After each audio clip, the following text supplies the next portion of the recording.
Get to our first guest, conservative Texas Congressman Pat Fallon.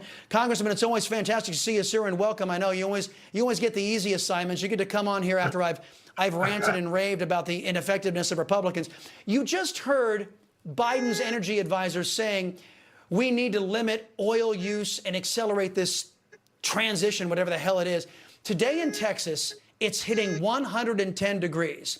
If we're losing the grid, if we lose the grid, looking at a lot of death there, the reason we may lose this grid is the over-reliance on green energy. Here's a list of some of those countries that transitioned and suffered blackout, shortages, and soaring costs. Look at these countries. They made this transition from prosperity to poverty, from abundance to death. How do we stop this? How do we stop states like Texas from buying into this?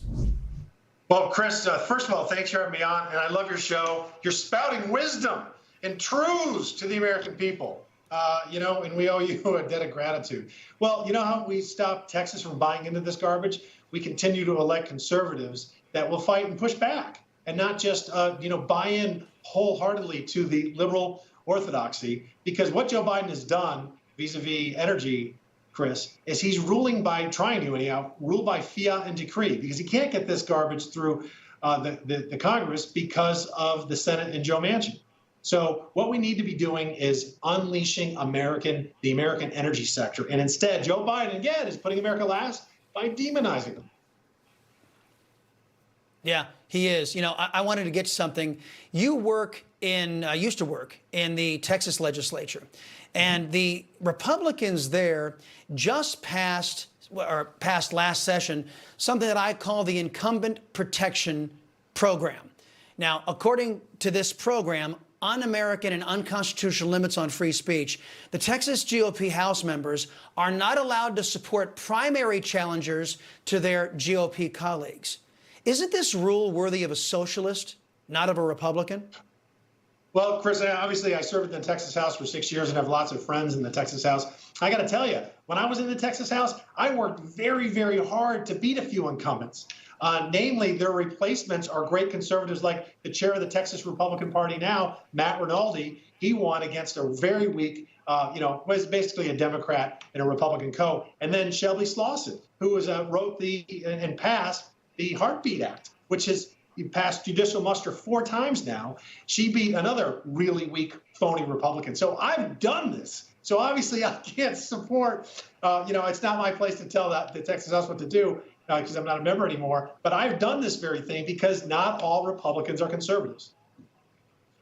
Well, I mean, you might want to take offense at it because you're a Republican, you're a conservative, and they identify themselves as Republicans, and they are preventing other Republicans from their First Amendment right of expression and backing the candidates they want to back. I think it's absolutely un-American. But I'm sad to say that since you left that Texas House, they've been on the downhill slide in that body. And maybe they need more conservatives to run that body rather than go along to get along Republicans. Last thing, Gordon Chang, who I know you know that name, he's tweeting this out, and I wanted to get your reaction. One Chinese entrepreneur tells me that local officials are demanding that they convert his factory so they can start making military hardware. China is preparing to go to war. Meantime, Biden's military is focused on proper pronouns, Congressman. Comment on China's moves, and do we have the right people in charge in America right now?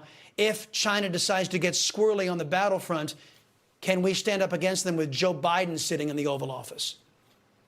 Chris, thanks for bringing this up, because that text or that tweet was chilling.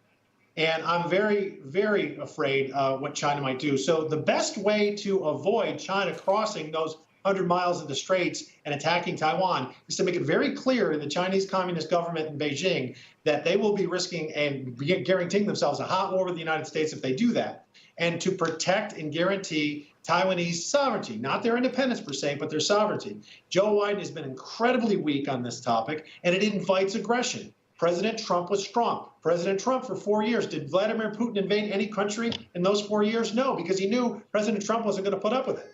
And China is watching what Russia's doing in Ukraine and licking their chops, and they'll never be stronger economically and militarily because of their population growth, because it'll begin to decline in 2030. So it's between now and 2030 that we have to be on hyper alert, and we need strong leadership, and we're not getting it from this administration.